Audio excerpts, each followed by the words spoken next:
اور اپنی تقریر پیش کرے. آپ کا عنوان ہے مدارس کی مختصر حقیقت.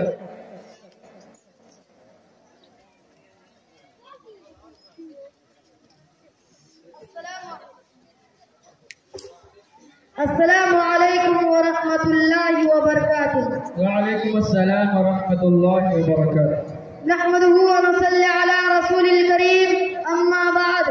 قال النبي صلى الله عليه وسلم خيركم ما تعلم القرآن وعلمه او كما قال عليه الصلاة والسلام. ہمیں دنیا سے کیا مطلب مدرسہ ہے وطن اپنا. ہمیں دنیا سے کیا مطلب مدرسہ ہے وطن اپنا. مریں گے ہم کتابوں پر ورق ہوگا کفن اپنا. محترم سامعین کرام، آج کی انجمن میں آپ حضرات کے روبرو مدرسہ کی مختصر حقیقت بیان کرنا چاہتا ہوں. امید ہے کہ بغور سماعت فرمائیں گے. مدرسہ ایک بہت بڑی نعمت ہے. آج کے دور میں مدرسہ بہت ہی قیمتی چیز ہے. اللہ نے آج یہ نعمت عطا کی ہے، ہمیں اس سے فائدہ اٹھانا چاہیے. علم دین کا اتنا سیکھنا فرض ہے جس سے نماز، روزہ وغیرہ درست ہو سکے. علم دین کی تعلیم اس مدرسے میں ہوتی ہے.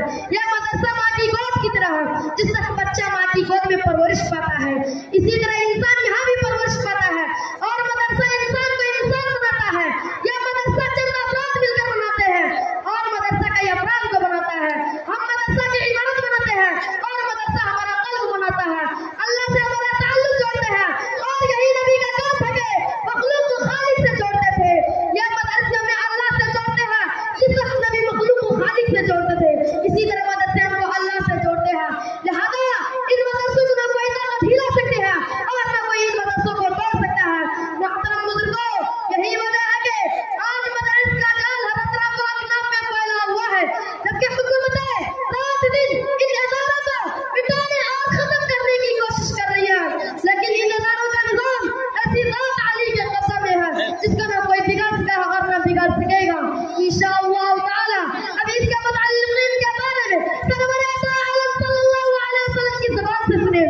حضرت انس رضی اللہ عنہ حضور صلی اللہ علیہ وسلم کا ارشاد نقل کرتے ہیں کہ اگر دنیا میں ان لوگوں کو دیکھنا چاہتے ہو جن کو اللہ نے جہنم کی آگ سے آزاد کر دیا ہے تو طلبہ علم دین کو دیکھو. خدا جو طلبہ علم صرف علم حاصل کرنے کی نیت سے کسی عالم کے دروازے پر جاتا ہے تو اس کو ہر حرف اور ہر قدم پر 1 سال کی عبادت کا ثواب ملتا ہے اور اس کے لیے جنت میں ایک شہر بنا دیا